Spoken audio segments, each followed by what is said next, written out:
Chapter 7 of The Miraculous Journey of Edward Tulane.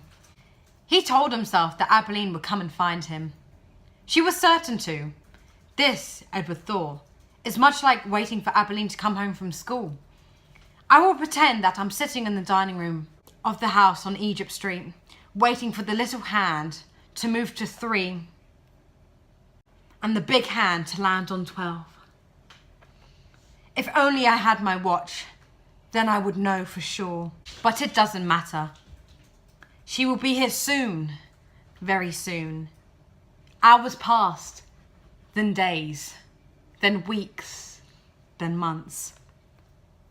Abilene did not come. Edward, for lack of anything better to do, began to think. He thought about the stars. He remembered what they looked like from his bedroom window, what made them shine so brightly. He wondered, and were they still shining somewhere, even though he could not see them? Never in my life, he thought, have I been further from the stars than I am now. He considered, too, the fate of the beautiful princess who had become a warthog. Why had she become a warthog? Because the ugly, ugly witch had turned her into one. That was why. And then the rabbit thought about Pellegrina. He felt in some way that he could not explain to himself that she was responsible for what had happened to him. It was almost as if she, and not the boys, who had thrown Edward overboard. She was like the witch in the story.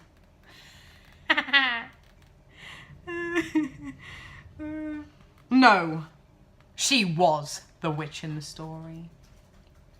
True, she did not turn him into a warthog, but just the same way, she was punishing him. Although, for what he could not say, on the 297th day of Edward's ordeal, a storm came. The storm was so powerful that it lifted Edward off the ocean floor and led him into a crazy, wild and spinning dance.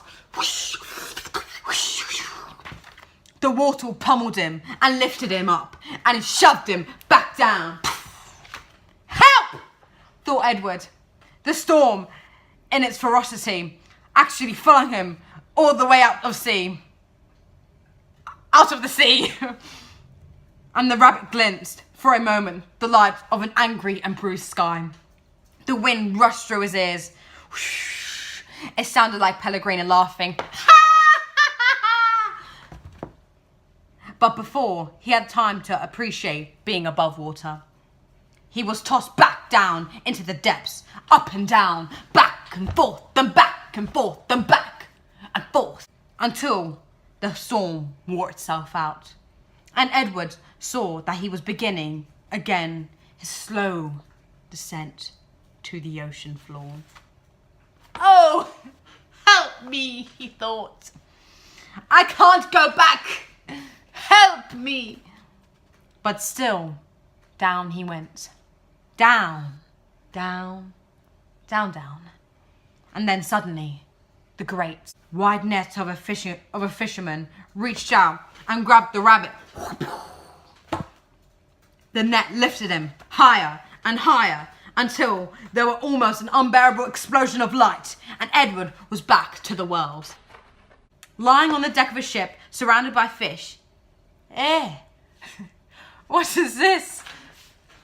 Ain't no fish, said another voice. That's for sure. The light was so brilliant that it was hard for Edward to see, but finally, shapes appeared out of the light, and then faces. And Edward realised that he was looking up at 2 men, one young and one old.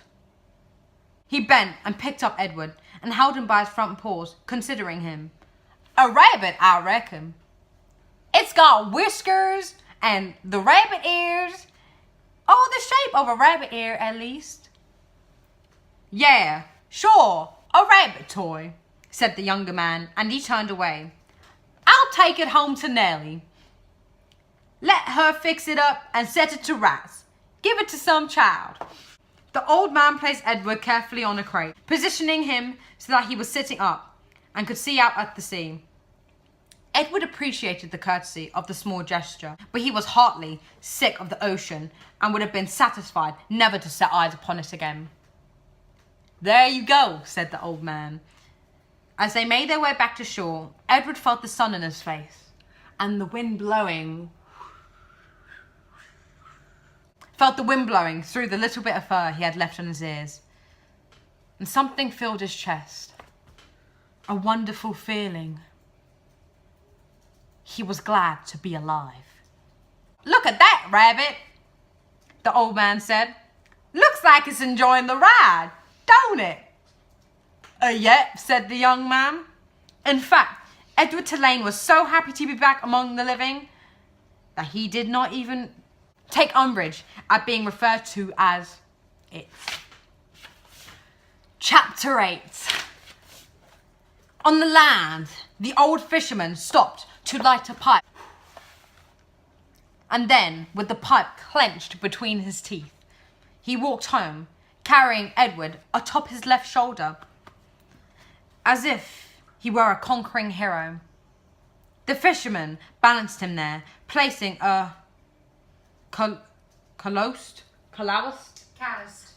hand, that's like a workman's hand, at Edward's back. He talked to him in a soft, low voice as they walked. "You'll like Nellie. You will," said the old man. "She's had her sadness, but she's an all right girl." Edward looked at the small town blanketed in dusk, a jumble of buildings huddled together, the ocean stretching out in front of it all, and he thought that he would like anything and anybody that was not at the bottom of the sea. "Hello, Lawrence," called a woman from the front of the shop. "What have you got?" "Fresh catch," said the fisherman. "Fresh rabbit from the sea." He lifted his cap to the lady and kept walking. "There you are now," said the fisherman. He took the pipe out of his mouth and pointed with the stem of it at a star in the purpling sky. "There's your North Star right there. Don't never have to be lost when you know where the fellow is." Edward considered the brightness of the small star. "Do they all have names?" he wondered. "Listen at me," said the fisherman, talking to a toy. "Oh well, here we are then." And with Edward still on his shoulder, the fisherman walked up a stone-lined path and into a little greenhouse. "Look here, Nellie," he said. "I brought you something from the sea." "I don't want anything from the sea," came a voice. "Aw, now, don't be like that now. Come and see them." An old woman stepped out of the kitchen, wiping her hands on an apron. When she saw Edward, she dropped the apron and clapped her hands together. "Oh, Lawrence, you brung me a rabbit." "Direct from sea," said Lawrence. He took Edward off his shoulder and stood him up on the floor and held his hands to make him take a deep bow in the direction of Nellie. "Oh," said Nellie. "Here." She clapped her hands together again and Lawrence passed Edward to her. Nellie held the rabbit out in front of her and looked him from tip to toe. She smiled. "Have you ever in your life seen anything so fine?" she said. Edward felt immediately that Nellie was a very discerning woman. "She's beautiful," breathed Nellie. For a moment, Edward was confused. Was there another object of beauty in the room? What will I call her? "Susanna," said Lawrence. "Just right," said Nellie. "Susanna."